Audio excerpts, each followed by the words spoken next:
Listo. Buenas tardes. Les damos la bienvenida al 10º coloquio de investigación que organiza la Dirección de Investigación y Posgrado de la Universidad Nacional Rosario Castellanos.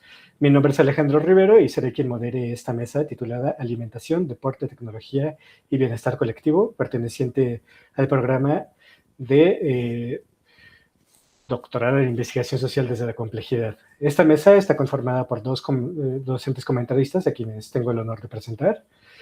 Primero, pues presento al doctor Enrique Rosano Reyes.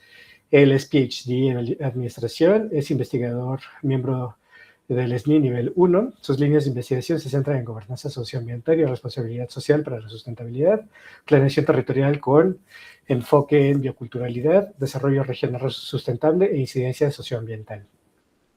También contamos con la presencia de la doctora María Elena Herrera Amayáez. La doctora María Elena es antropóloga social egresada de la línea de Antropología Jurídica del Centro de Investigaciones y Estudios Superiores en Antropología Social de la Ciudad de México. Entre sus líneas de investigación se encuentran el racismo hacia las poblaciones indígenas, migración indígena, trabajo agrícola y familias jornaleras, comunidades indígenas urbanas y derechos humanos.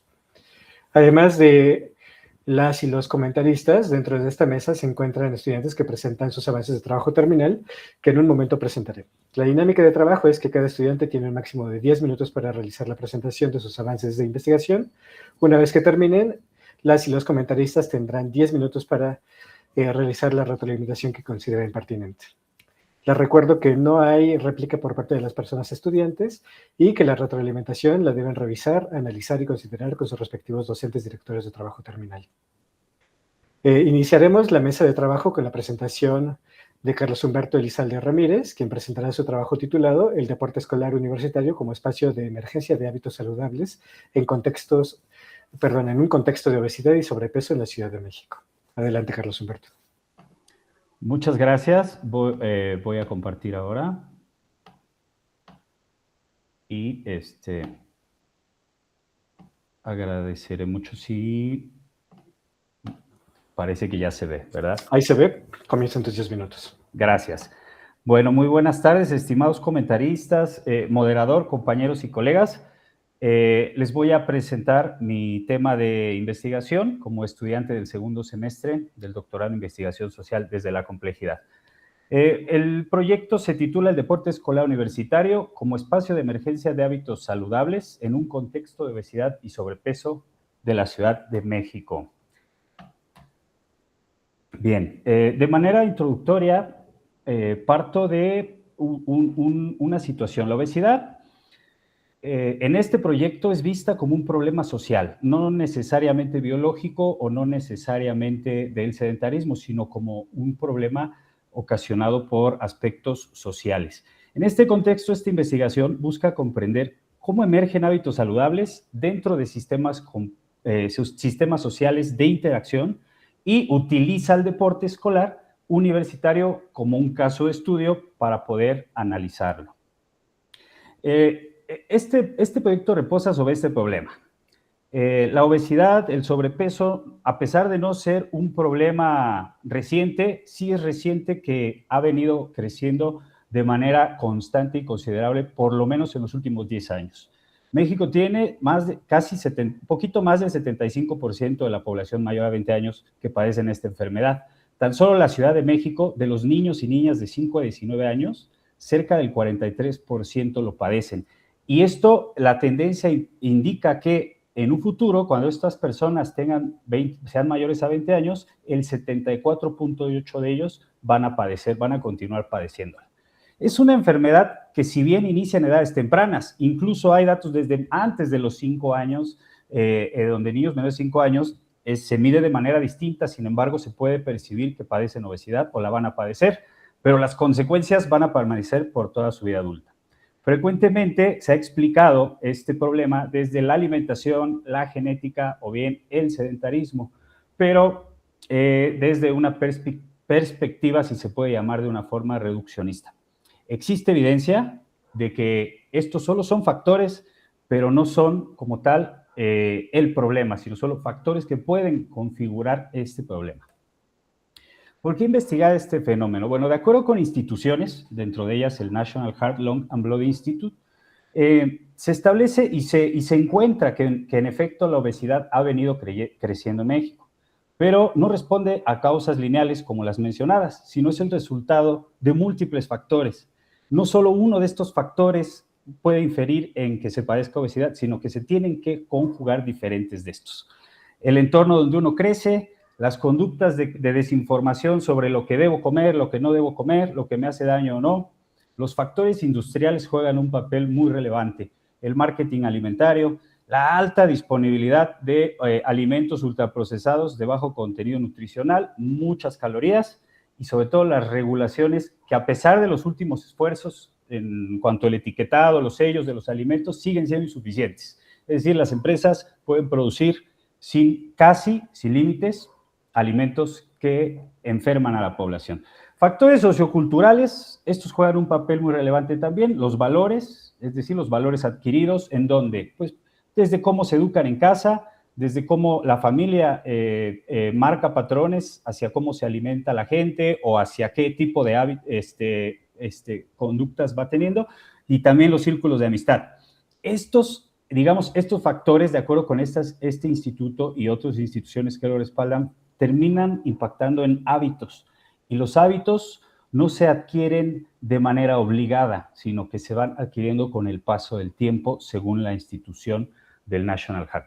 La obesidad representa un problema social complejo debido a esta estructura que se muestra, y por ello se considera en este proyecto que valdría la pena ir un poco más allá de explicaciones que solamente se basen en la buena alimentación o la actividad física y desprenderse del sedentarismo.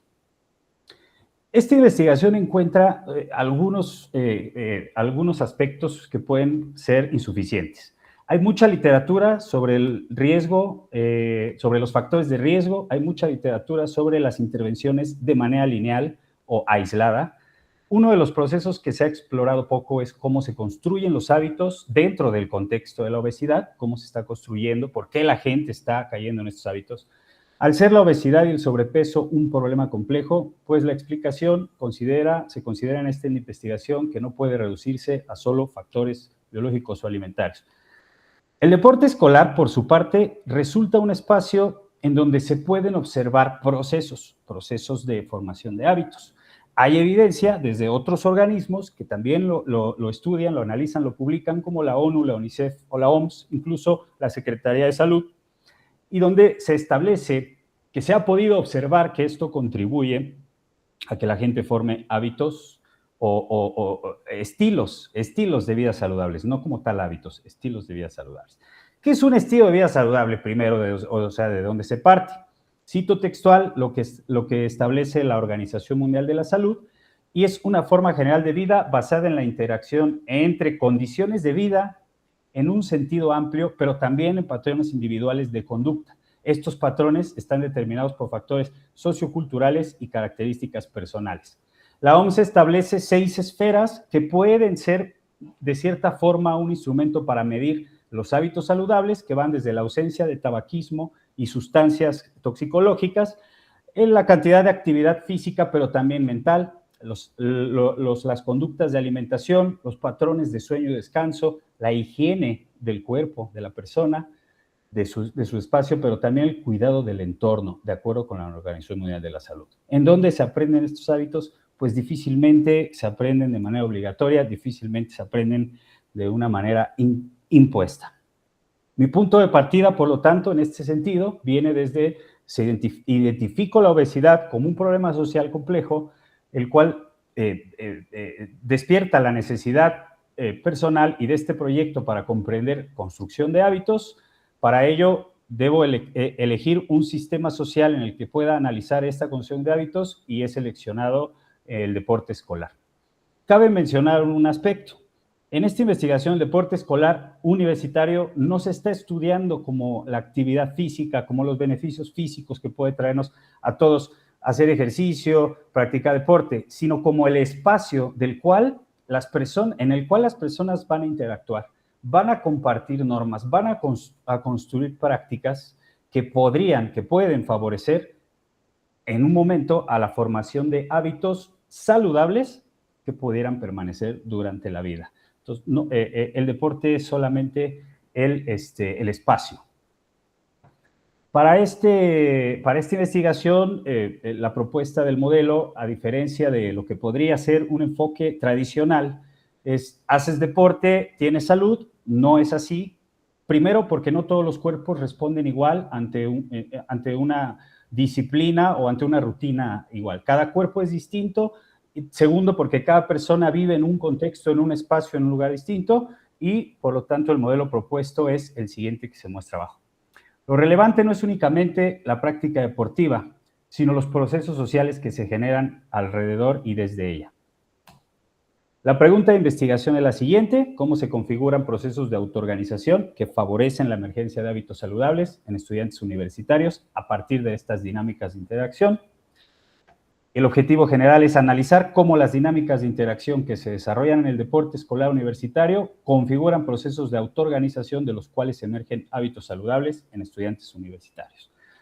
La metodología es una investigación de enfoque mixto con énfasis cualitativo. Se propone estudiar la Universidad Rosario Castellanos, un estudio de caso comparativo con estudiantes que practican y no practican deporte mediante una técnica de recolección de datos, cuestionarios para la parte cuantitativa y entrevistas para la parte cualitativa y a profundidad. Al final, realizar un análisis comparativo entre estos. La obesidad constituye el problema social que motiva esta investigación y el deporte escolar constituye el sistema social donde se analizarán estos procesos de los cuales pueden emerger hábitos saludables. Y muchas gracias, eso sería todo. Muchas gracias, Carlos Humberto, por hacer la presentación en tiempo. Damos inicio a la ronda de retroalimentación, comenzando por María Elena. Adelante, por favor. Sí, muchas gracias. Buenas tardes y gracias por la presentación. Carlos Humberto, me parece que fue bastante concreta y que lograste de cierta manera en un tiempo, el tiempo adecuado, poder presentar cada uno de los elementos considerados con un buen nivel de voz y de oratoria, pues bastante aceptable para los fines y objetivos del coloquio. Mis comentarios pues van a ser, algunos son más generales, otros más particulares. Y bueno, primero empezar con que me parece que tienes un tema que se inserta ya también en una tradición, es decir, ya hay una tradición que se ha interesado por estudiar el tema de la alimentación desde una perspectiva social. Desde mi área, bueno, hay un campo que es la antropología de la alimentación, que tiene textos bastante sugerentes. Yo te recomendaría uno de Gabriel Saucedo, que incluso hace como toda una especie de revisión del estado del arte sobre textos y ramas, y una de esas es el estudio de la obesidad, ¿sí? Que me parece que te pudiera ser sugerente, y si incluso podrías contactarme por correo, te podría pasar incluso un par de textos más que yo conozco, que quizá te podrían ser útiles. Ahora, en cuanto a tu planteamiento, yo encuentro aquí que hay dos bloques. Por un lado, tú estás planteando el tema de la obesidad, que planteas en toda la primera parte, desde tu resumen y ahorita también en la presentación, y luego planteas el tema del deporte y como que de pronto se ven separados en el objetivo general y en la pregunta que tú haces, y creo que hay que buscar una manera en que la obesidad también aparezca de una manera más explícita cuando planteas el tema del deporte, ¿sí? Para que pueda tener como esa coherencia o esa solidez la construcción que tú vas haciendo justamente desde tu interés hasta el momento en que planteas ya cuál va a ser como el objetivo general y la pregunta que tú te haces. Ahora, efectivamente, me parece que está muy relacionado con la teoría de la complejidad, y en ese sentido entender todo esto como un sistema social, entender a la obesidad como un problema integral que implica un problema social, cultural, económico, psicológico, territorial, y que además está mediado por factores externos y factores internos. Es decir, los hábitos se construyen porque hay factores externos que tú mencionaste bien, como el marketing, también estos factores externos que tienen que ver con todo este bombardeo de las campañas de salud que me dicen tengo que comer saludable, y por el otro lado el bombardeo de los comerciales que me dicen para ser social y convivir en la familia, tengo que tomar una Coca-Cola, ¿no? Y de 2 litros para que todos podamos compartir. Y por el otro lado, factores internos que tienen que ver muchas veces con factores psicológicos de mediación, modulación de la ansiedad, que contribuyen a que ciertas personas tengan un problema en relación con la alimentación. Me parece que ahí tienes esos focos para poder ir armando tu tema de investigación, ¿sí? Es decir, cuando vas comparando cuáles son estas tensiones, cuáles son esos factores internos, esos factores externos por los cuales se construye una idea. Pero donde me preguntaba justamente, que creo que tienes el mayor reto, es en la parte metodológica y en la parte del campo. Tienes todo un acierto porque ya tienes el escenario. Quieres trabajar con estudiantes universitarios, tienes la Rosario Castellanos, y me parece que en eso vas avanzando. Pero justo yo me preguntaba cómo lo abordas, ¿no? Es decir, ¿qué se pregunta cuando quieres ver esto, ¿no? Es decir, o sea, la incidencia del deporte, pero o sea, cuando tú le preguntas a alguien, el sentido común es decir, claro, si yo hago más deporte, automáticamente soy una persona más saludable, pero sabemos que no necesariamente es así, ¿no? Sabemos que puede haber gente que puede hacer muchísimo deporte y también llevar malos hábitos de consumo, pero que por la edad en la que están, que aparte son universitarios, pues no se nota o no se ve claramente otro tipo, ¿no? Entonces, ahí creo que tendrías que tomar una decisión sobre cómo vas a observar y además también, pues cómo vas a construir tú, digamos, el sujeto, que en este caso, el sujeto objeto, que es la obesidad. O sea, es cómo lo vas a medir, lo vas a detectar tú a partir de lo que tú percibes que es, o vas a tener un medidor médico para saber cuándo podemos hablar ya de obesidad y cuándo no, ¿sí? Sobre todo porque puede ser muy subjetivo, ¿no? Sobre todo si ya entras como en el campo del terreno de la gente y lo que dicen y tal. Y no sé si a lo mejor te convenga en algún momento verlo o analizarlo desde la percepción, o sea, más bien sobre cuáles son las percepciones de la población universitaria en esa relación entre el deporte y la obesidad, porque además te daría un alcance para entender la parte simbólica que hay detrás, los significados asociados al cuerpo, a la cultura, al consumo, y que no necesariamente te pondría en esa camisa de fuerza, de pronto de decir, bueno, pero ¿cómo sabes que alguien es obeso o no es obeso? ¿Cuál fue el parámetro? Etcétera, etcétera, ¿no? Entonces, bueno, para ir como resumiendo, porque si no me voy a ir en el tiempo, me parece que tienes un tema bastante interesante, que el planteamiento va bien, solo tienes que vincular esta parte del deporte con la parte de la obesidad para que sea un solo tema y no se vea como dos bloques distintos, y resolver estas tensiones del campo respecto a cómo vas a observar la obesidad, y que quizá te convenga pensar en esta categoría que es la percepción. Y bueno, te felicito por tus avances y yo con esto cerraría mi intervención. Gracias. Gracias, doctora. Muchas gracias, María Elena. A continuación, escucharemos los comentarios de Enrique Rosano. Enrique, por favor. Muchas gracias, Carlos. Gracias por tu presentación. Disculpen que mi cámara no sé por qué no funciona, un tema técnico, pero quisiera yo aprovechar estos minutos para retroalimentar a Carlos. De entrada, el proyecto me parece muy interesante, muy pertinente, tiene una originalidad que llama la atención. Algunas áreas de oportunidad que identifico, Carlos, está en la conformación del sistema. Me llama la atención que tú hablas de algunos factores, pero no incorporas, por ejemplo, la perspectiva socioeconómica. El tema económico, pues también puede ser una limitante, ¿verdad? En cuanto al tema de combatir la obesidad, no aparece en tu planteamiento, ¿no? Tema, por ejemplo, de nivel de ingresos, en fin. En la definición que hablaba sobre hábitos saludables, aparece la palabra características personales. ¿A qué se refiere eso? ¿No?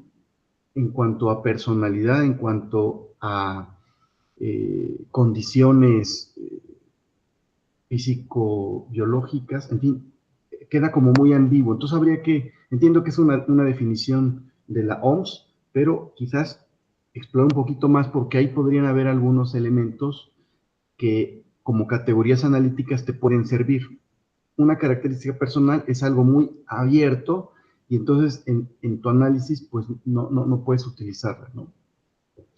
Me parece que el planteamiento es muy robusto, como decía yo, pertinente, original, pero percibo cierta falta de coherencia y consistencia, particularmente entre el problema y la metodología, ¿no? Me llama la atención que ante esta perspectiva tan holística desde los sistemas complejos, pues reduzcas a meras cuestionarios, ¿no? O sea, yo me imaginaba, por ejemplo, observación participante, una cuestión etnográfica, ¿no? Algo que complemente más allá de un aspecto de corte más, con un instrumento de corte por lo regular más cuantitativo, ¿no? De igual manera, me llama la atención por qué solamente en la Rosario Castellanos, ¿no? Cuando tiene un contexto particular, ¿no? Entendiendo que es una universidad pública, ¿por qué no contrastar con otras universidades, por ejemplo, privadas, en donde encontraremos factores sistémicos que pudieran ser mucho más opuestos, ¿no? En fin, ahí lo pongo sobre la mesa. En tu documento, en el resumen que nos haces llegar, creo que hay que afinar los objetivos específicos. Y cuando delimitas la población, dices que vas a conformar dos grupos, estudiantes que han practicado por lo menos en el último año y que actualmente practican deporte escolar y estudiantes que no han practicado en el último año. Mi pregunta es, ¿por qué en un año? O sea, el foco es un año. ¿Cuál es la justificación? Entendiendo que la problemática tiene esta complejidad, me parece que un año puede ser insuficiente, ¿no? Para poder observar todas las variables que tu sistema está considerando. Hasta ahí mis comentarios. Gracias. Muchas gracias, doctor. Muchas gracias por tus comentarios, Enrique. A continuación, escucharemos la presentación de Ana Karen Cotarelo Pérez, quien nos presentará su trabajo titulado Abandono social de adultos mayores en la Alcaldía Gustavo Amadero, Ciudad de México, análisis complejo y propuesta intergeneracional de prevención. Adelante, Ana Karen.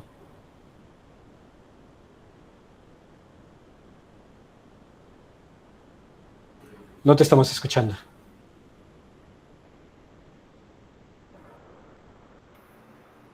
Hola, creo que ¿Ya te escuchamos? Por favor, si puedes prender tu cámara, te lo agradecemos. Ya comenzaron tus 10 minutos. Bueno, buenas tardes. Quiero empezar invitándolos inicialmente a una reflexión, sobre todo sobre el aumento de la esperanza de vida que estamos teniendo actualmente, que constituye pues realmente uno de los mayores logros de la humanidad. Sin embargo, también este logro ha representado un desafío principalmente en lo social para el siglo XXI. Porque no significa que vivir más nos va a garantizar que envejecer va a ser un envejecimiento con un buen bienestar, un buen reconocimiento o una participación social adecuada. Cuando nosotros pensamos en abandono durante la vejez, muchas veces nos imaginamos a una persona que vive completamente sola o que la familia la abandona. Pero, ¿qué ocurre cuando una persona mayor tiene hijos, recibe atención médica, cuenta con ingresos económicos, incluso hasta vive acompañada, pero aún así deja de sentirse reconocida, escuchada o como parte de la comunidad? ¿Podemos afirmar que esta persona no vive una condición de abandono? Justamente aquí es donde empieza la partida de mi investigación. Mi nombre es Ana Karen Cotarelo Pérez, soy estudiante del doctorado en Investigación Social desde la Complejidad y hoy presento mi proyecto que lleva como nombre Abandono Social de los Adultos Mayores en la Alcaldía Gustavo Amadero, Análisis Complejo y Propuesta Intergeneracional de Prevención. Les compartiré los avances que hasta el momento he alcanzado.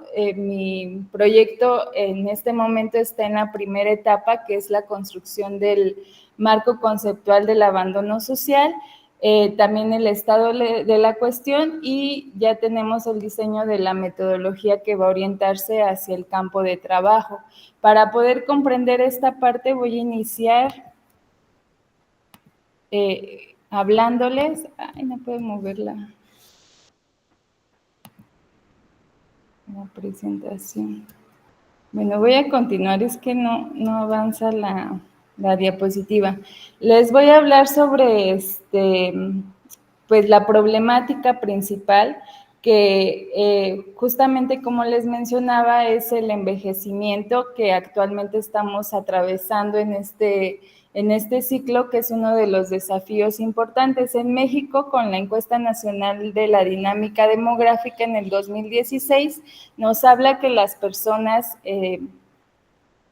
actualmente entre los 60 años y más, representan el 14.7% de la población. Estas proyecciones demográficas también nos van indicando que conforme va avanzando las décadas, va a ir incrementando este número de población. En este escenario se representa pues los importantes retos que empiezan a generar estas demandas, tanto en salud como en las políticas públicas, en las familias y hasta en las comunidades. Sin embargo, cuando pues empezamos a hablar de envejecimiento, solemos centrarnos como la atención en esta parte más de los aspectos de la dependencia funcional, de las enfermedades crónicas que regularmente afectan a esta persona, las pensiones o los cuidados. Con mucha menor frecuencia hablamos de los vínculos sociales, que también es algo importante en esta etapa.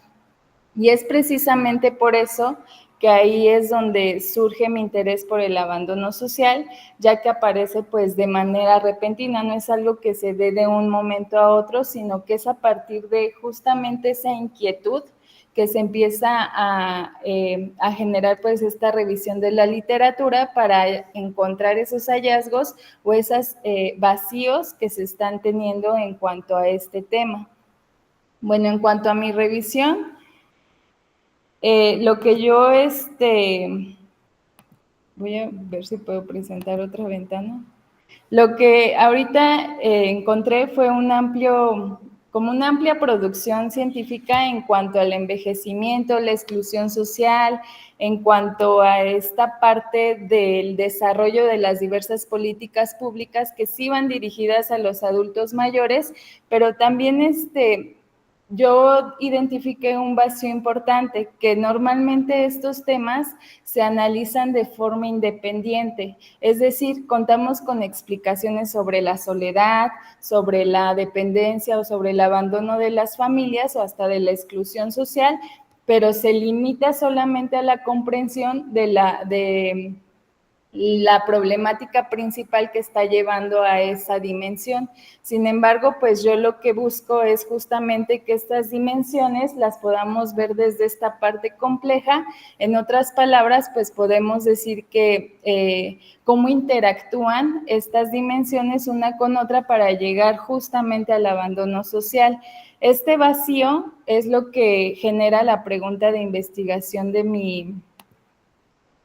mi trabajo. Estoy teniendo problemas con las cuales son cómo se interrelacionan estos factores. Creo que, es que me parece, bueno, continúo porque si no se me va a acabar el tiempo. ¿Cuáles son y cómo se interrelacionan los factores que generan el abandono social de las personas adultas mayores en la alcaldía Gustavo Amadero? Y para responder esta pregunta, el objetivo general consiste en analizar el abandono social de las personas adultas mayores desde la perspectiva de la complejidad, con el propósito de poder comprender esas interrelaciones entre los factores que lo generan y contribuir en el diseño de estrategias de prevención con un enfoque intergeneracional. En base a este vacío, yo creé un modelo y justamente por eso quería mostrarles la presentación.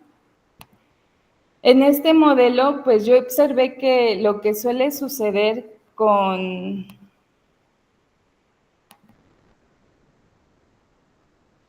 Ahí está, listo. Lo que llega a pasar con estas temáticas es lo que mencionaba, ¿no? Se ven de forma independiente, entonces por ello yo lo que propongo es poder comprender el abandono social desde una perspectiva diferente. Aquí lo que yo planteo es como un fenómeno complejo, más bien lo planteo como un fenómeno complejo, multidimensional, relacional y que emerge de distintas relaciones sociales. En este caso y en las dimensiones principales que yo identifiqué y por las cuales se va a ir interactuando una con otra para llegar al abandono social son las dimensiones, en este caso la dimensión individual. Aquí lo que se llega a considerar es justamente la autonomía, la dependencia y la salud de las personas, la dimensión familiar, que considera la calidad de los vínculos, la calidad del cuidado y el acompañamiento de esta parte. La dimensión comunitaria, que también vamos a tener esa participación, los programas, los mecanismos de protección, la institucional, que nos da el acceso, la atención y la protección, y para finalizar la estructural, que se va a incluir el edadismo, la desigualdad y las políticas públicas. Es importante el poder destacar que ninguna de estas dimensiones se va a explicar por sí sola, no va a explicar el abandono de forma aislada. Es precisamente esta interacción la que me va a permitir comprender cómo el fenómeno se está produciendo, se está manifestando y además se está reproduciendo. Y desde esta perspectiva, el abandono social deja de entenderse como un evento aislado y se reconoce como un proceso dinámico que atraviesa diferentes niveles de la realidad social. Señala también que esta intervención puede expresarse en distintas manifestaciones. No es solamente el debilitamiento a lo mejor de los vínculos significativos o una pérdida de reconocimiento, sino que todas van a trabajar o a estar en conjunto para llegar a esta parte. Algunos de los hallazgos también importantes que encontré, que justamente me llevaron a la creación de ese modelo, fueron cómo se ven estos estudios, aunque existen demasiados en cuanto a envejecimiento o a estas partes, por ejemplo, de exclusión social, todos esos aportes son más enfocados como a un problema que no explica como tal cómo se está llegando a él. Entonces, precisamente por eso es que empiezo a trabajar, a desarrollar mi propuesta conceptual que intriga pues las dichas dimensiones que ya mencioné anteriormente. Y para sustentar este modelo... Lo siento, Ana Karen, se acabó tu tiempo, tuve que silenciarte. Vamos a continuar con los comentarios de nuestros comentaristas, iniciando otra vez por María Elena. Adelante, María Elena. Sí, nuevamente gracias por darme la palabra. Gracias por tu presentación, Ana Karen. Creo que muchos de mis comentarios van a ir en el orden, a lo mejor, de lo que creo que apenas ibas a presentar o desarrollar en la presentación, y que la información que tengo es justamente solo la del resumen, ¿sí? Entonces, bueno, primero, de entrada, creo que tienes un tema también bastante interesante y bastante pertinente. Creo que hay una invisibilización de las personas adultas mayores en nuestra sociedad, y esto se traduce también en la academia. La academia ha producido poco investigaciones acerca de este grupo etario y sobre todo los problemas que están enfrentando. Creo que tú tienes un punto de partida bastante pertinente, que es justamente entender que se celebra el aumento en esta duración de la vida, pero por otro lado no existen las condiciones para poder dar una vida digna a las personas que están viviendo más. Entonces, creo que de ahí, de entrada, tú tienes un tema bastante interesante. Por otro lado, creo que hace falta, incluso desde el mismo resumen, articular de una manera mucho más explícita la relación del tema con la teoría de la complejidad. O sea, justamente, por eso te digo, creo que para allá ibas con tu presentación, en decirnos el tema del abandono, qué tiene que ver o cómo se concibe desde la teoría de la complejidad y por qué es relevante estudiarlo desde este foco, desde esta perspectiva. Lo mismo creo que te preguntaría sobre la conexión del abandono social con otro tipo de fenómenos pues estructurales o sociales que nos ayuden a entender qué nos dice el abandono social sobre, no sé, otros temas, ¿no? O sea, qué nos dice el abandono social sobre el crecimiento poblacional en México, qué nos dice el abandono social sobre las dinámicas dentro de la familia, no sé, creo que falta un punto de anclaje de este tema que tienes tú, que es el abandono social, con otras áreas para que puedas armar justamente un marco teórico y que puedas dialogar con ciertas literatura o con ciertos trabajos similares. Ahora, respecto al tema, yo pensaba en dónde estaba el foco cuando hablamos del abandono. Es decir, cuando hablas del abandono social, entendemos que es este abandono social que tú quieres ver desde otra perspectiva, en el caso de las personas adultas mayores, pero me preguntaba también, en tu caso, ¿cómo se aborda el abandono desde un escenario metodológico? ¿Lo vas a abordar justamente desde lo que dicen las personas adultas mayores? A veces una persona adulta mayor te puede decir que no se siente abandonada, que se siente completamente autosuficiente e independiente, pero a lo mejor desde tus propios parámetros la persona está abandonada. Entonces, ¿cómo vas a lidiar con este tipo de tensiones? O bien vas a abordar el tema del abandono social desde, no sé cómo llamarlos, desde los abandonadores o desde la familia que de pronto deja a la persona o desde la sociedad en general. Creo que hay falta ser más específica y más clara con desde dónde se va a abordar o desde ambos espacios y luego compararlos o contrastarlos, que lo que le daría mucho más riqueza a tu trabajo, pero tienes que hacerlo explícito. Sí, otra cosa que creo sobre la metodología es que tú en el resumen que nos envías no se alcanza todavía a distinguir muy bien cómo se va a desarrollar esta metodología de, digamos, del paso a paso o del dónde, del cómo. Mencionas que va a ser una metodología mixta que me parece acorde con lo que tú estás planteando, pero me pregunto si en el tema cuantitativo en realidad existe esa información. O sea, claro que hay información sobre las personas adultas mayores, claro que hay información general, pero muchas veces el problema que enfrentamos en México es que ya cuando queremos temas específicos se vuelve ya muy difícil de perseguir ese dato, ¿no? En espacios concretos o justamente información sobre abandono o justamente qué tipo de datos empezarías a buscar y que a lo mejor puede ser difícil. Y si no logras encontrar la suficiente información o esa información específica que buscas, ¿cómo solventarías la ausencia o la falta de esta información? Porque en eso se está respaldando toda una parte de la metodología que estás construyendo. Y por el otro lado, justamente creo que la parte cualitativa todavía no está desarrollada o todavía no se alcanza a entender de qué manera quieres acercarte a este fenómeno. Y creo que eso regresa un poco a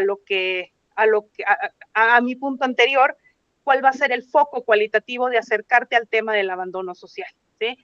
Me parece que tienes un tema muy interesante, que además es pertinente y muy necesario, porque aunque sí hay trabajos en la academia, creo que son muy pocos y creo que sí se necesita una mayor visibilidad, una mayor presencia de trabajo sobre este tema, pero creo que sí es necesario que exista una mayor vinculación más explícito entre la teoría de la complejidad y el tema que estás abordando, y también que puedas contestar la pregunta que te decía. Estamos hablando del abandono social, pero ¿qué nos dice el abandono social sobre la sociedad, sobre como que falta una articulación con algo, conectarlo un poco con algo más estructural, sí, conectarlo con otra dinámica que nos habla?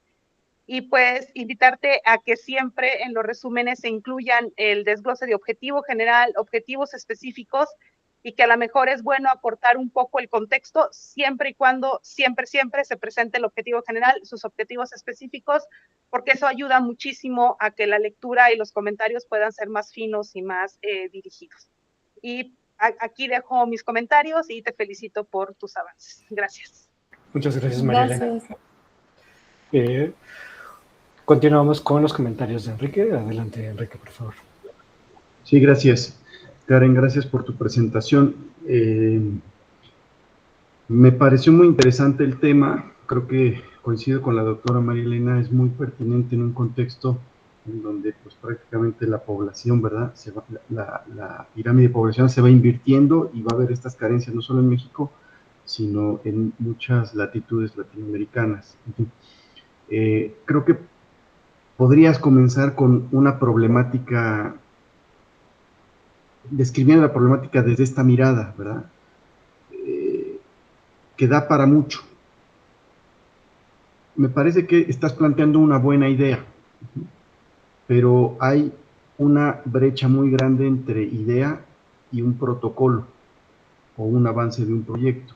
Aún está muy incipiente. Coincido con la doctora en tanto que creo que todavía no hay mucha claridad conceptual. Hablabas al inicio de abandono, que no es lo mismo que exclusión, pero que tampoco es lo mismo que depresión. En fin, hay como varios conceptos que habría que delimitar para que tú tengas claridad en cuál va a ser tu objeto de estudio. Y a partir de ello ya empezar a hacer tu constructo teórico, que tampoco lo encontré. O sea, estableces un diagrama sistémico con algunos factores, ¿verdad? Pero me queda la pregunta de cómo elaboraste ese modelo sistémico. O sea, con base en qué marco teórico, ¿verdad? En tu resumen planteas que elaboraste el estado de la cuestión, ¿no? Bueno, ¿por qué el estado de la cuestión y no el estado del conocimiento o el estado del arte? Son tres cosas distintas. Hay que tener claridad en eso. ¿Cuál es más pertinente para un estudio de este tipo? El estado de la cuestión no vi el resultado como tal. Hablas de que el vacío que encuentras pues es en torno a la manera en que abordan de manera lineal la problemática. Pero me parece que puede haber mucho más, ¿no? Coincido en que puede ser un tema, en cuanto avancemos a la especificidad, complicado de encontrar información, pero por supuesto que hay. O sea, hoy vivimos en la era de la información y tenemos al alcance muchas herramientas, incluso para traducir artículos de otros idiomas, ¿no? Entonces yo te invitaría a que hagamos un esfuerzo mucho más grande para verdaderamente construir este estado de la cuestión, que es un punto de partida que nos pueda llevar a identificar los conceptos, las palabras clave, y a partir de ello ir construyendo el sistema, ¿no? En cuanto a métodos, de igual forma, muy ambiguo, hablas de métodos mixtos, predominantemente cualitativos.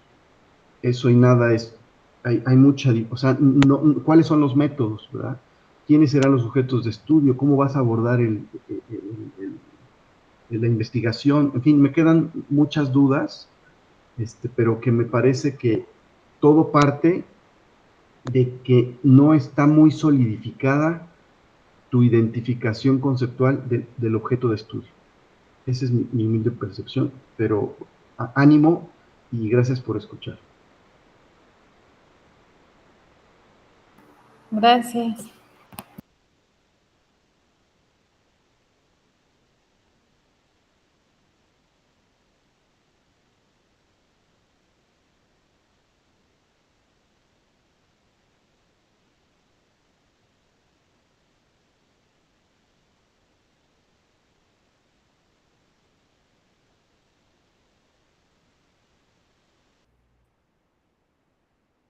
Creo que se nos perdió el moderador, ¿verdad? Sí, parece que se desconectó. Yo sigo. Yo puedo moderar. No, bueno, dice afectación y sigue grabando. ¿La esperamos? Vamos a darle un par de minutos y yo creo que si no será como continuar nosotros, no sé. Vale, Démosle un par de minutos. vale, vale.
Hola, perdón. Listo, parece que ya Sí. estábamos dando un par de minutos y entonces creo que justo. Es que se está cayendo una tormenta increíble y se fue la luz. Ustedes disculparán. Pues bueno, me perdí los comentarios finales de Enrique, pero bueno, ahora continuaremos con la presentación de Carlos Francisco Horta Jim, quien presentará su trabajo titulado Entre casa, escuela y borde, reglas de decisión en el consumo alimentario juvenil, México 2010-2028. Adelante, Carlos. Perfecto, ahí se escucha bien, ¿verdad? ¿Todo? Perfecto. Perfecto. Bueno, como bien dijo, soy Carlos Horta y estoy en el segundo semestre de este doctorado en investigación social desde la complejidad. Y antes de entrar al artículo que presento hoy, quiero situarles brevemente cómo se inserta en el protocolo general de mi investigación. ¿Dónde deciden comer los jóvenes? La pregunta no es solamente qué les gusta en abstracto, sino cómo deciden en el momento, con dinero limitado y minutos contados entre clases. En lugar de mapear las preferencias promedio, nuestro proyecto busca reconstruir cómo se forma esta decisión bajo ciertas restricciones y oportunidades concretas. Nuestro problema de investigación es que los estudios sobre alimentación juvenil describen hábitos, actitudes y frecuencias, pero explican de manera insuficiente cómo se produce esta decisión en tiempo real cuando están estas restricciones y estas oportunidades concretas, ¿no? El vacío no es solamente saber qué comen, sino en comprender cómo se organiza la elección dentro de una escena. ¿Por qué hacerlo desde la complejidad social? No solamente es una cuestión, una decisión teórica, sino mi maestría en el Colegio de Sonora fue sobre estudios socioculturales de la salud, una tesis escrita durante 10 años sobre prácticas de alimentación en jóvenes, y ahora volver desde la complejidad vemos que este consumo no podría explicarse como una suma de preferencias individuales, sino estable. Sino sabemos que jóvenes diferentes activan reglas locales según el tiempo, el hogar, los pares, la disponibilidad. Nadie coordina el sistema, pero aparecen los patrones. Entonces, Y esa es la lógica de los sistemas adaptativos complejos, ¿no? No buscamos clasificar hábitos, sino explicar cómo emergen estos patrones desde reglas situadas. ¿Cuál es nuestro objetivo general del protocolo? Es analizar cómo se organizan las decisiones de consumo alimentario de jóvenes varones de 16 a 19 años, comparando el corpus 2010 con el levantamiento 2026-2028 desde la complejidad social. El objeto del estudio es la organización y reorganización de las decisiones de consumo alimentario juvenil en escenas cotidianas. Elecciones de diseño que quiero comentar deliberadas. Es una muestra exclusivamente masculina en todo el proyecto para hacer esta comparabilidad longitudinal, porque así fue el corpus de 2010. En 2010 teníamos solo una escuela de Hermosillo, ahora tenemos en el nuevo corpus a varias escuelas, diferentes estados. No buscamos una comparabilidad analítica, estadística, sino analítica, porque buscamos comparar los mismos mecanismos de decisión en momentos distintos. ¿Quiénes son nuestros sujetos y la unidad de análisis? Los sujetos son estudiantes varones de preparatoria de 16 a 19 años. La unidad de análisis es la escena decisional entendida como un episodio situado de elección alimentaria, y tenemos dos cohortes contemporáneas, de 16 a 18 y de 18 a 19, que ahorita se los explico. ¿Qué más tenemos? ¿Cómo lo vamos a hacer? Nuestro protocolo de investigación tiene 3 componentes. Primero, un reanálisis del archivo coral. Son estas 38 entrevistas que ya se procesaron mediante un pipeline LLM, que es la base empírica del artículo presentado hoy. Tenemos un segundo momento, que es el levantamiento 2026-2027, con 2 cortes, la de 16 a 18 en escuelas de educación media superior, y una de 18 a 19 en un panel online. Yo trabajo en Offerwise, una agencia de investigación de mercados, y también usando una plataforma de comunidades que se llama Voices para profundizar más sobre el tema. Y por último, un cierre comparativo 2027-2028, donde generaremos un modelo basado en agentes en el logo, ¿no? Siempre atención predictiva. Del protocolo se derivan 3 artículos, un scoop and review exploratorio que ya está enviado, 2 artículos obligatorios, porque esa es la modalidad en la que decidí, y hoy me quiero centrar en este primer artículo obligatorio del doctorado. Veíamos, les explicaba que los estudios sobre consumo alimentario juvenil durante décadas han investigado sobre las preferencias, las actitudes, las frecuencias, y esos son útiles para estudiar tendencias agregadas, pero nos resultan insuficientes para capturar la variabilidad situada de las decisiones. El mismo joven, ante una oferta semejante, puede decidir diferente según con quién está, cuánto tiempo tiene y qué ocurrió en la mañana. Por eso, para nosotros, lo importante son la escena y las reglas locales que contribuyen a configurar la acción efectiva más allá de las preferencias promedio. La pregunta de investigación específica de este artículo es cómo se organizan las decisiones alimentarias juveniles en escenas de casa, escuela y borde escolar, y qué patrones situados emergen del archivo coral 2010. Como les comentaba, el material empírico es este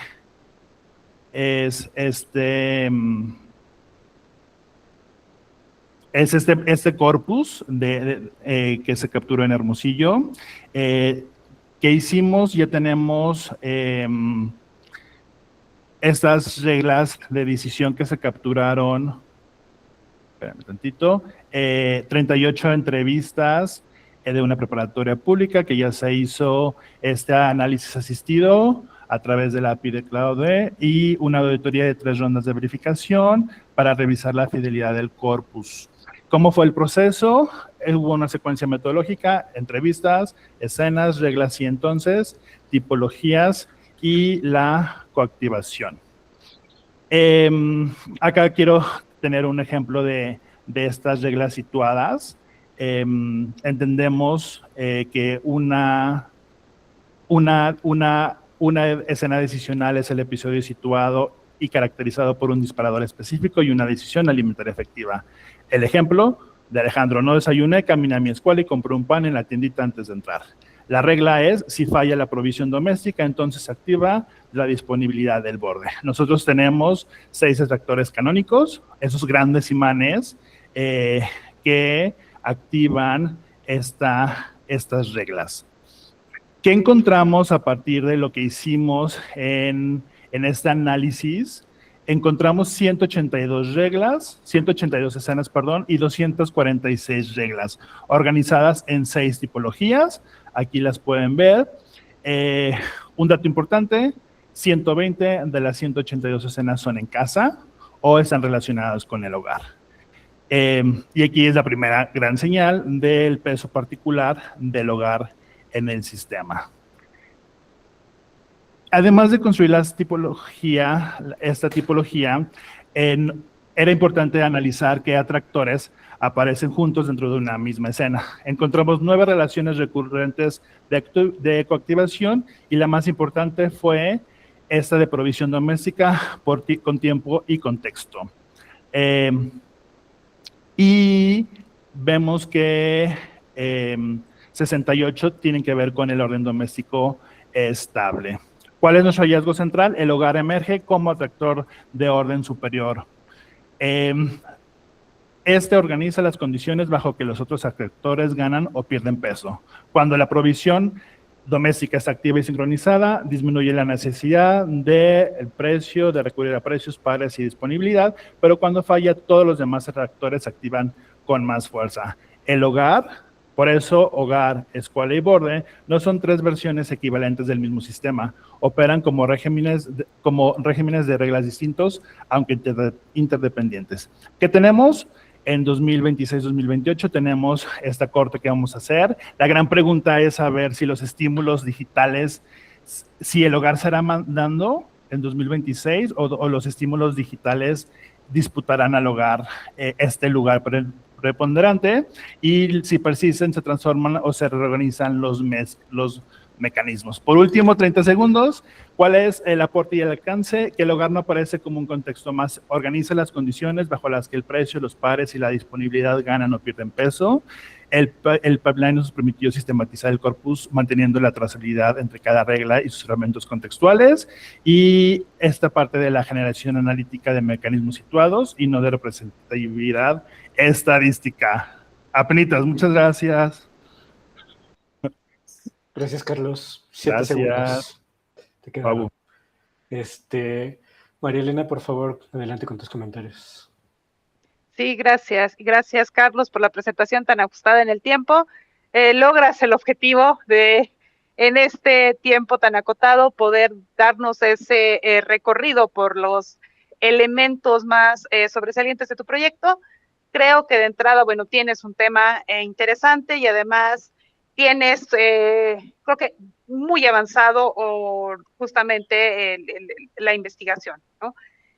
Aquí, bueno, tengo un primer apunte que tiene que ver con el tema de la temporalidad, justamente. Cuando leía tu resumen, yo había entendido que la temporalidad era un continuum, es decir, algo que todavía no ha terminado, que era del 2010 hasta el 2028 y que ese era como el marco, la referencia histórica en la cual te posicionabas y que apenas iba como a arrojar ciertos resultados, o que los resultados arrojados eran los que se mostraban en el resumen. Pero ahora que te escuchaba en tu presentación, me surgió la duda de si esa temporalidad es un continuum o más bien son 2 momentos, ¿sí? Es un momento que fue 2010 y luego tenemos otro momento que es justamente 2028, en cuyo caso me parece que si estamos hablando de 2 momentos, tendría que proyectarse como una cuestión comparativa. Es decir, comparar justamente las realidades en el tiempo de lo que sucedía en el 2010 con los referentes de 2028. Y creo que esta segunda opción me convence un poco más de que así lo iba entendiendo, justamente cuando introduces este tema de los estímulos digitales.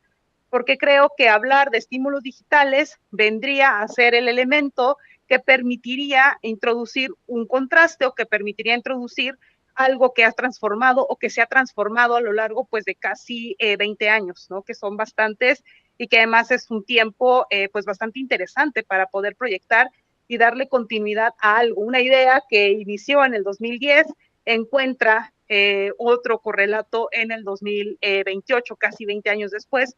Me parece que justamente el contraste podría ser bastante interesante y bastante, quedaría bastante de qué hablar. Y es que justamente creo que ahí es donde yo tenía otro apunte que antes de escucharte, que justamente tenía que ver con que tú tenías un proyecto que es como una especie de arma de doble filo, ¿no? Por un lado tienes una ventaja, que es que no estás empezando de cero porque tienes todo este marco que no es poca cosa, que es bastante y en el que tienes muy avanzado. Y por el otro lado, justamente, no la desventaja, pero sí el reto en cómo te abrirías a nuevos elementos y a nuevas formas de entender algo que tú ya tienes muy avanzado y que ya tienes muy proyectado. A veces cuando tenemos un proyecto con el que ya tenemos conclusiones, de pronto luego lo que pasa con la forma de nuestro cerebro y la manera como se adapta es que luego tendemos ya a ver todo bajo el modelo que ya elaboramos y nos cuesta un poco ver nuevas cosas que de pronto están frente a nuestros ojos, pero ya no alcanzamos a verlas. Entonces creo que ahí tienes un reto, pero si ves esto, como te decía al inicio, con esto de comparativo, el 2010, 2028, y introduces estos nuevos elementos, uno de ellos son los estímulos digitales, pero creo que no solo los estímulos digitales, creo que también el contexto ha cambiado muchísimo en los 20 años y también un poco como los comentarios que le hacía a Carlos en la primera presentación, era todos esos factores externos e internos que alteran nuestras decisiones, también se han transformado a lo largo de esos 20 años. Las dinámicas del hogar son sumamente diferentes que hace 20 años.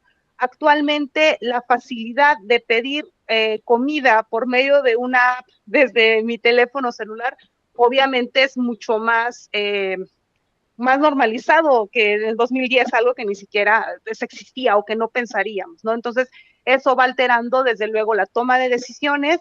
También tenemos todos estos bombardeos que de pronto son de lo que se puede comer y lo que no, esos alimentos que se van satanizando cada tanto y que así un tiempo fue el azúcar, luego fueron los carbohidratos, creo que todavía, no sé, creo que todas esas cosas también son elementos externos que han cambiado a lo largo de esos 20 años y que también pueden estar mediando en los cambios que tú puedas estar encontrando. Entonces, creo que tienes ya un mar de información que está saliendo y me parece que aquí el elemento clave está en la interpretación que tú le vas a dar a toda esa información que sale. Y me parece que es sumamente importante a la hora de elaborar esa interpretación que consideres todos esos cambios y todos esos factores externos que han cambiado a lo largo de esos 20 años y que ya no son los mismos que en el 2010. También pensaba que creo que tienes que hacer explícito de por qué jóvenes varones, ¿no? Todo el tiempo me preguntaba yo la importancia del género, ¿no? O sea, no son mujeres, son jóvenes, son varones, no son personas mayores, no son niños, y creo que es muy interesante esa intersección, y creo que sería muy potencial hacerla explícita en tu trabajo y mostrarnos cuál es lo interesante que hay ahí. Incluso en esta intersección género-edad, me preguntabas incluso introducir el factor clase, también daría otro panorama sobre cómo se conforma esa decisión y que pudieras comparar algunos elementos respecto de esta cuestión económica, le daría muchísimo alcance para poder abarcar un poco más, ¿no? Entonces, bueno, pues en general creo que esos son mis comentarios, creo que llevas ya bastante avanzado y solo mi única invitación sería eso, a tener en cuenta esta apertura hacia nuevas cosas que han cambiado y a dejar que también te sorprendan los resultados, que de pronto también eso es lo rico y hace que los hallazgos se conviertan precisamente en eso, en hallazgos. Y con esto concluyo, muchas gracias. Muchas gracias, María Elena. Gracias, a continuación escucharemos los comentarios de Enrique. Adelante, Enrique, por favor. Gracias, sí. Hola, Carlos, gracias por tu presentación. Honestamente me costó mucho trabajo entender tu planteamiento, tu proyecto. Por más que leía y leía tu resumen, encontré muchas áreas de oportunidad en términos de redacción. Por ejemplo, el título me parece que es pertinente para un artículo de divulgación. No sé, esto que ahorita planteabas de que el artículo que pretendes hacer para tu titulación, supongo que son artículos científicos, ¿no? Si es así, habría que a lo mejor modificarlo porque para un artículo científico ese título realmente no funciona. En la redacción de tu texto, de tu resumen, hablas sobre adolescentes, pero luego hablas sobre jóvenes. Entonces eso confunde un poco, ¿no? Entiendo que en realidad te refieres a jóvenes de preparatoria, ¿no? En fin, habría que definir ahí la temporalidad y argumentar con base en qué teoría estás sustentando estas etapas humanas, ¿no? En fin. También utilizas muchos acrónimos o uso de siglas, ¿no? Esto, por ejemplo, EMS, no entendía a qué se refiere, Escuela EMS. Creo que sería muy útil dar más contexto y problematizar con más detalle previo a entrar directamente al proyecto, ¿no? Honestamente no entiendo qué va a aportar al conocimiento esta investigación. El objetivo, particularmente la palabra de documentar, ese verbo, pues no es un verbo propicio para una investigación. Claro, toda investigación va a documentar, va a analizar, va a hacer una investigación, sí, pero documentar no es el verbo más preciso. Te invitaría a buscar algo que verdaderamente es lo que tú pretendes hacer, ¿no? La redacción del objetivo no contiene la finalidad.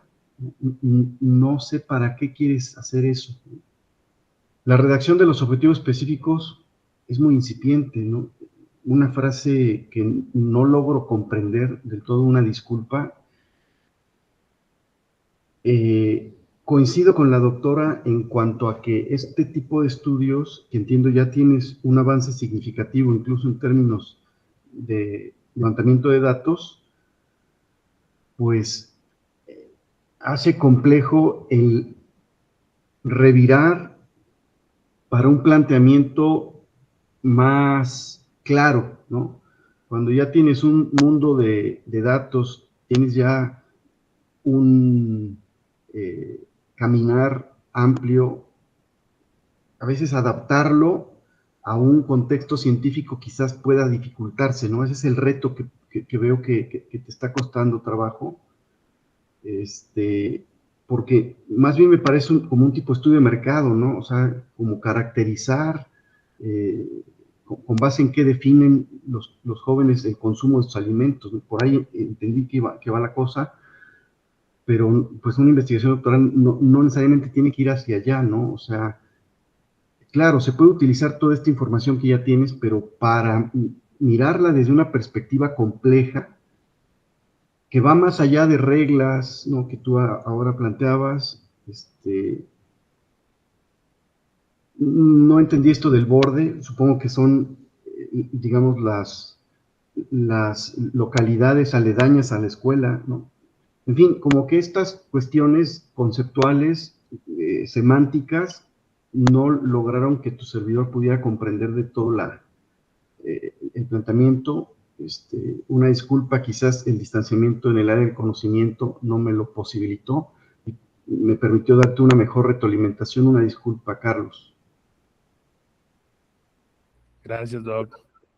Las ventajas de nada más tener 900 palabras, pero no, le agradezco mucho y gracias a ambos.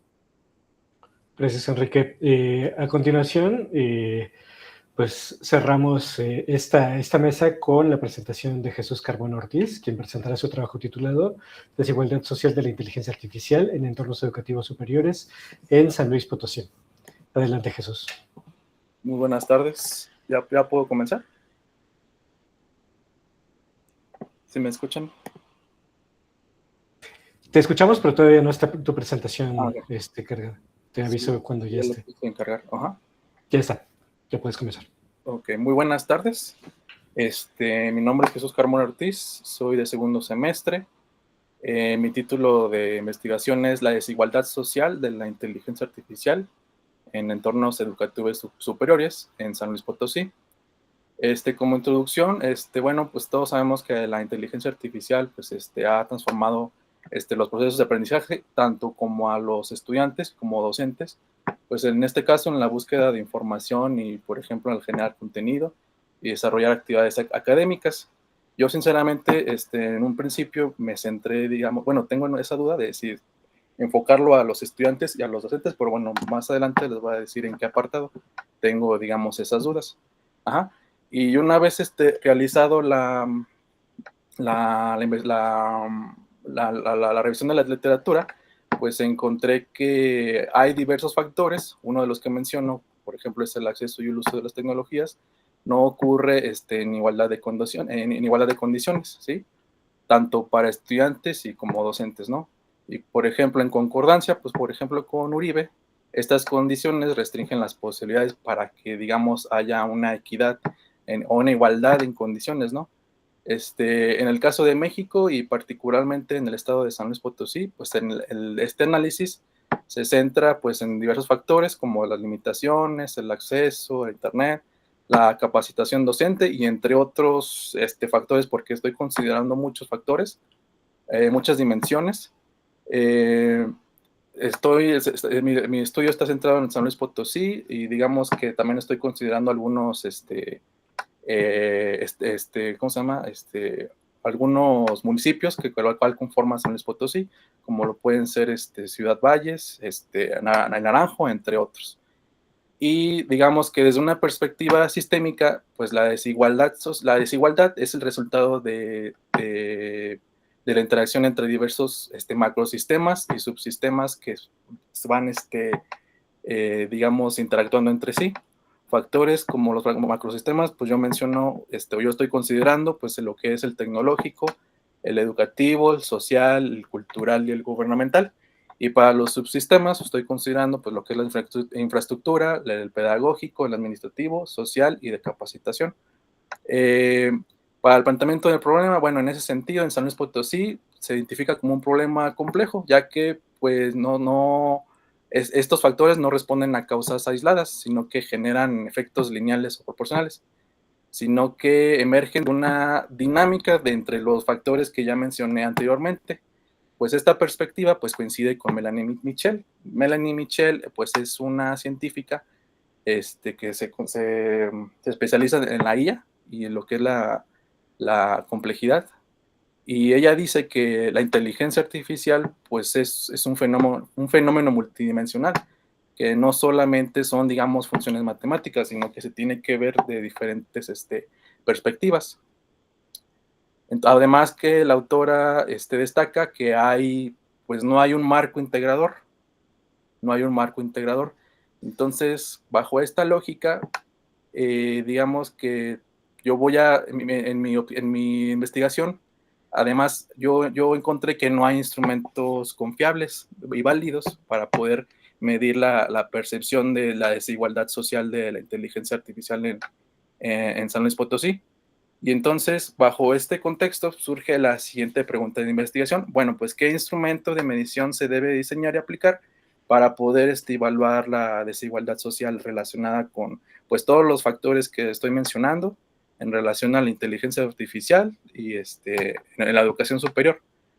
Entonces, como objetivo principal, pues bueno, lo que voy a hacer es, voy a diseñar un instrumento de medición que me permita analizar la desigualdad social.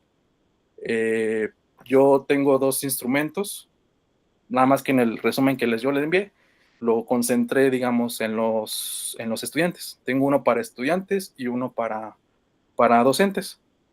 Y como objetivo específico tengo dos, por lo pronto tengo dos. El primero es que voy a construir un marco referencia basado en la teoría de la complejidad que me relacione pues la desigualdad social y pues todo lo que mencioné que conlleva la desigualdad social anteriormente.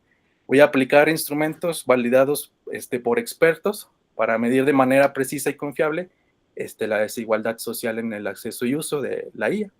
Y por lo pronto tengo estos dos objetivos y como un tercero, a lo mejor voy a aplicar una prueba estadística, puede ser como el análisis factorial, pero por lo pronto nada más tengo dos instrumentos, porque digamos que mi instrumento válido, mi instrumento de validación, pues va a llevar un cierto, va a llevar un cierto procedimiento, ¿sí? Entonces, como justificación, bueno, de acuerdo a Hernández Samperi, mi justificación de mi investigación tiene implicaciones teóricas y prácticas. En primer lugar, porque responde a la necesidad, pues, de obtener datos empíricos y actualizados para saber cuáles factores influyen en la desigualdad social. Y asimismo, pues, los resultados de esta investigación tienen un valor práctico, ya que esta información puede tener a la toma de decisiones de políticas públicas, planificación de programas de capacitación docente y fortalecimiento de la infraestructura tecnológica. Por eso quiero crear un instrumento y ya al aplicar pruebas estadísticas, pues saber pues, qué factores influyen y así sucesivamente, ¿no? Dentro de mi marco conceptual, bueno, lo que estoy considerando en mi marco conceptual, pues es los enfoques de la teoría de complejidad, donde se incorporan todas las relaciones con la desigualdad social y la brecha digital, en los cuales tengo pues mis macrosistemas y mis subsistemas que yo menciono pues en la introducción. Y digamos que también estoy considerando para diseñar mi instrumento, en el marco teórico, estoy considerando pues algunos organismos internacionales como es la UNESCO, la OCDE y la CESNA, de los cuales me sirven como base para poder definir las dimensiones de mi instrumento y también ponerlas en el marco teórico conceptual. No están en el ¿cómo se llama? En la imagen, pero bueno, lo estoy considerando al momento de crear mi instrumento de medición. Y bueno, de la parte de la metodología, pues bueno, esto lo hice en tres fases. Mi metodología es totalmente cuantitativa. Me estoy basando en lo que propone Soriano. La primera fase es la fundamentación teórica, que es la revisión sistemática de la literatura en bases de datos para identificar constructos y variables relacionadas con la desigualdad digital y la inteligencia artificial. Y después yo me encuentro en la segunda fase, en la validación por jueces de expertos. Apenas estoy definiendo el perfil de mis jueces para poder aplicar dicho instrumento. De hecho, ya tengo mi instrumento ya creado. Y la tercera fase, pues voy a aplicar una prueba piloto con el propósito de verificar la comprensión y validez y la confiabilidad, pues, de dicho instrumento. Digamos, es mi instrumento. Les dije al principio que, bueno, estoy considerando a los estudiantes, pero también tengo un instrumento que está aplicado o está enfocado en los maestros. Y como mi constructo, pues es la desigualdad social en la inteligencia artificial con la perspectiva estudiantil. Bueno, pues digamos, la operación conceptual es que me va a medir la percepción de los estudiantes sobre este tipo de condiciones, ¿sí? Que involucra, y además tengo 6 dimensiones, el acceso a la inclusión digital, capacidades y acreditación, participación en la toma de decisiones, gobernanza, transparencia y rendición de cuentas, incidencia y poder. Digamos que mi instrumento utiliza una escala de Likert de 5 niveles que varía desde nada importante hasta muy importante. Entonces, yo, como menciono, me estoy en la fase de validación. Este instrumento, pues lo voy a validar con los jueces. Les digo que tengo yo 2 instrumentos, entonces eso lo estuve revisando con mi comité. Y pues estas son las referencias que utilicé en la presentación. Y nada más, sería todo. Muchas gracias. Muchas gracias, Jesús. Continuamos con los comentarios de María Elena, por favor. Sí, gracias nuevamente. Gracias, Jesús, por la presentación. Creo que tienes un tema pertinente, un tema muy actual que tiene que ver con el tema, bueno, de las las tecnologías y esta relación sobre todo de las tecnologías, la educación y cómo esto también ayuda o contribuye a reproducir las dinámicas de desigualdad social ya preexistentes o incluso ampliarlas, ¿no? Bueno, yo tengo pues varios comentarios. El primero de ellos tiene que ver con que me parece que, al menos en el resumen o lo que nos hiciste llegar, parece haber una confusión entre un protocolo de investigación y un protocolo de incidencia. Sí, cuando yo veo tu objetivo, que es esta elaboración del instrumento, yo estoy viendo un objetivo de incidencia, pero cuando te escucho a lo largo de la presentación, yo veo un interés de investigación. Incluso tú mismo hablas de lo que quiero hacer con esta investigación, quiero acercarme, quiero indagar, quiero tal, y creo que tendrías que tomar una decisión justamente si lo que estás haciendo se inclina hacia la incidencia, pues algo de investigación, porque los objetivos, la metodología y lo que se revisa es diferente dependiendo del camino que tú escojas o que selecciones. En un sentido lógico, todo proyecto de incidencia lleva detrás un proyecto de investigación, porque justamente la investigación se hace para poder conocer y medir el terreno sobre algo que se va a ejecutar. En este caso, lo que tú podrías, si tú haces un proyecto de investigación, tu objetivo, o al menos uno de tus objetivos, tendría que ir encaminado a construir los insumos o a conseguir los insumos para elaborar este instrumento, ¿sí? Y esto a lo mejor en una etapa posterior, no lo sé, creo que eso tendrías que platicarlo con tu director para saber si es posible hacer investigación e incidencia dentro de un mismo marco. Lo que sí creo es que tienes que delimitar eso en el planteamiento de tu problema y en la forma como vas delimitando todo tu protocolo, porque además es lo que te decía, esta confusión genera ruido en cada una de las partes del protocolo de investigación y debe de haber una claridad inicial sobre estos dos elementos. En un segundo punto que tengo, tiene que ver con el planteamiento del problema, también con algo desde origen y desde la toma de decisiones, el de por qué hablar de desigualdad social en torno a la IA y no directamente sobre brecha digital, sobre todo porque el tema de la brecha digital pues tiene un marco, tiene una línea de investigación desde estudios cuantitativos, cualitativos, etcétera, que ya se ha trabajado y que pues podría ser o podrías dialogar más clara y directamente con esto, ¿no? Porque además, bueno, el tema de brecha digital, ahí sí existen bastantes instrumentos. Estaba pensando yo en que no sé si lo digo bien, esta encuesta nacional sobre disponibilidad y uso de tecnologías, me parece que tiene el INEGI, que o sea, ya hay un indicador ahí para conocer lo que pasa y además es mexicano, ¿no?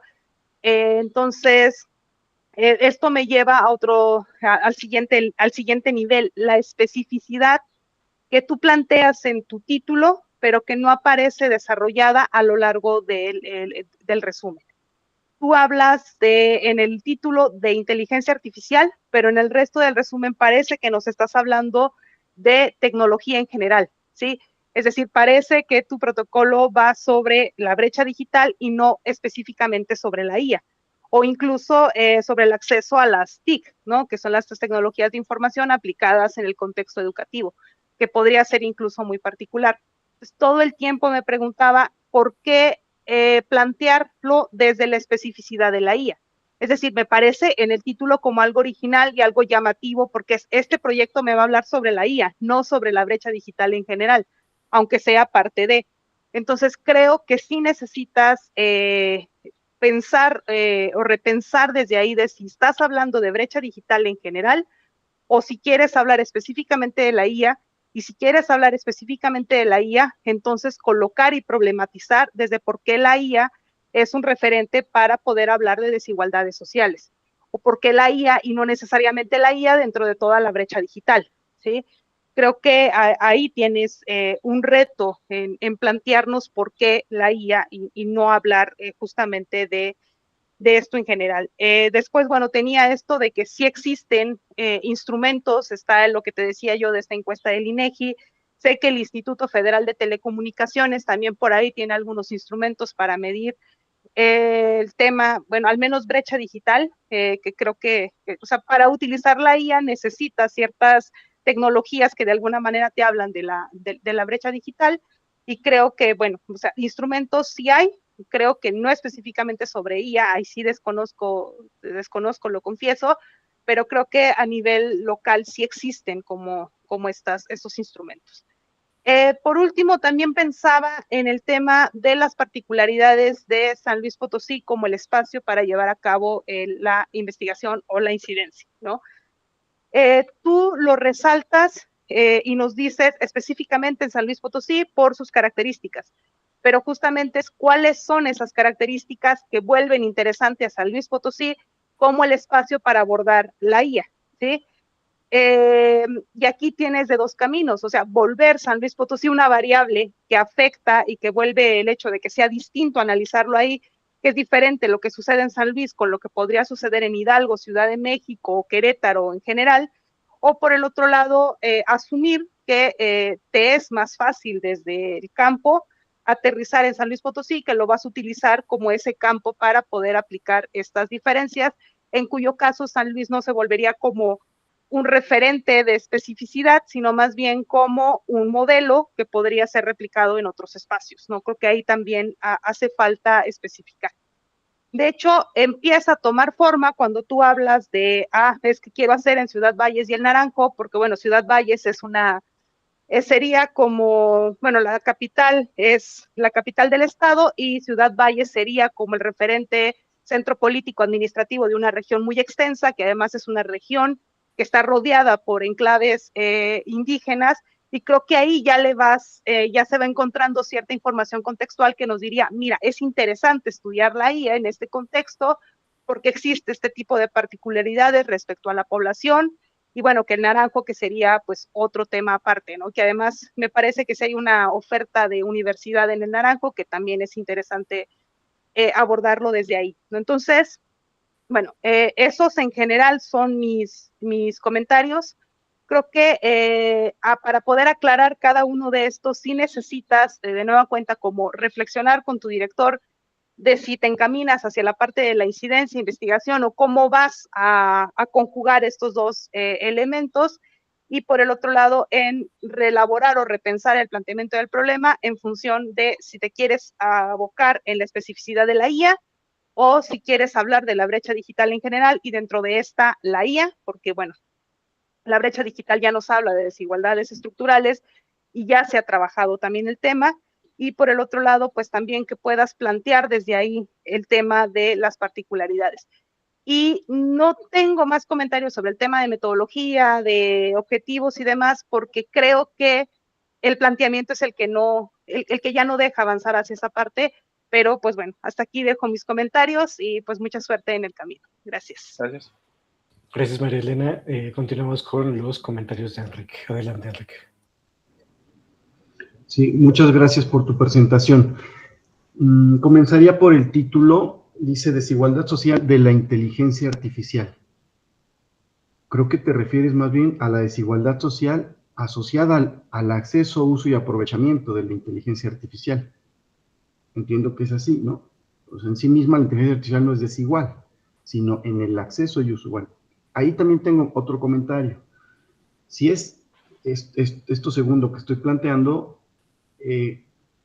una cosa es acceso, otra cosa es uso y otra cosa es aprovechamiento. Me parece que es bastante amplio y quizás habría que delimitar una sola característica de la desigualdad, si es acceso, si es uso, aprovechamiento, ¿no?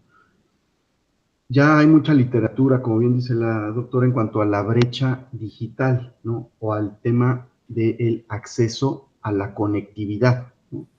Entonces, creo que ahí podrías empezar a cimentar un piso desde el cual comiences a construir e identificar el vacío en el conocimiento que tú pretendes abordar. Creo que te ayudaría mucho el poder elaborar tu estado del conocimiento, que no vi elementos en tu resumen que pudiera ayudarte a identificar el aporte de tu investigación. me parece que estás confundiendo una investigación doctoral con un ejercicio de consultoría o práctico, quizás más propicio para una maestría profesionalizante, donde en efecto, pues lo que se busca es algo pragmático, ¿no? El desarrollo de un instrumento, su aplicación. En un doctorado eso no aplica. Quizás, claro, aplicaría, pero como un efecto secundario, pero lo que primariamente buscamos en una investigación doctoral, pues es la aportación al conocimiento, el cual yo no lo hallo.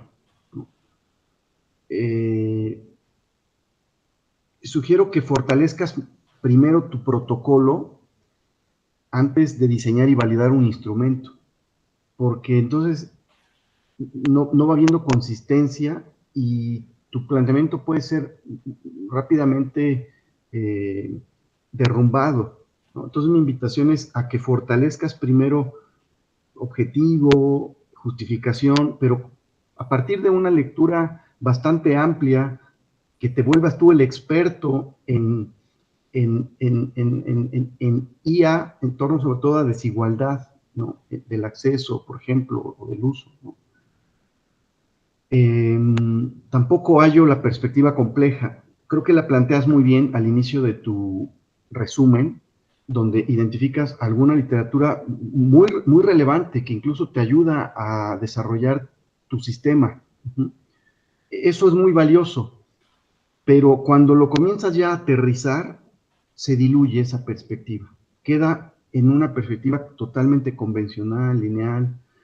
Entonces, como no perder de vista eso, que creo que es una fortaleza que ya tienes, particularmente voy a leer a dónde te estoy diciendo para que con base en eso construyas tu protocolo. Leo rápidamente segundo párrafo de tu resumen. Dice, desde una perspectiva sistémica, la desigualdad es el resultado de la interacción entre diversos macrosistemas, tecnológico, educativo, social, cultural y gubernamental, y subsistemas, infraestructura, pedagógico, administrativo, social y de capacitación. Y hay citas a Larrauri, Valdés y Montero, etcétera. Fantástico. Esto es el centro para que tú puedas desarrollar tu propio sistema. Pero me llama la atención que después de esa frase dices, estos factores generan efectos emergentes que pueden ampliar la brecha digital. O sea, ya nos trasladamos del tema de la desigualdad social de IA a brecha digital, ¿no? Si no se establecen condiciones equitativas de implementación, tal como se observa en la figura 1, y yo veo la figura 1 y que corresponde más bien al macrosistema y al subsistema, como dice el título, no encuentro las condiciones equitativas de implementación que supuestamente se observan en la figura. No sé si me explico, o sea, no hay correspondencia entre la figura y lo que se está diciendo. Entonces creo que es natural el proceso en el que están actualmente, segundo semestre, las ideas van y vienen, están desordenadas, pero ese es el ejercicio intelectual que hay que hacer. Entonces, espero que esta retroalimentación les ayude, entendiendo que también estamos en un contexto de posgrado de complejidad. Eso ya aumenta el reto, ¿no? Ya no es un doctorado convencional, es en complejidad y en ese sentido implica mucho más trabajo. No es que los quiera asustar, simplemente quiero que noten la distinción entre un doctorado convencional desde la linealidad, desde la disciplina, a uno que implica transdisciplinariedad, complejidad, interacciones, todo lo que ustedes han visto y seguirán viendo. Entonces, no es un ejercicio simple, sencillo. Esto paulatinamente tendrá que irlos transformando en su manera de concebir la realidad, recortarla y poderla abordar, ¿no? Entonces, bueno, es un reto, los animo a continuar y muchas felicidades. Muchas gracias, Enrique. por tus comentarios y pues con esto cerramos la mesa. Agradecemos la presentación de las personas estudiantes, así como la participación de nuestros comentaristas y su asistencia a este 10º coloquio de investigación del posgrado de la Universidad Nacional Rosario Castellanos, en el cual se están presentando 488 trabajos en 117 mesas que serán retroalimentadas por 165 expertos académicos de diversas instituciones de educación superior, tanto nacionales como extranjeras. Muchas gracias a todos y buenas noches. Hasta luego. Gracias, hasta luego. Gracias, hasta luego. Hasta luego.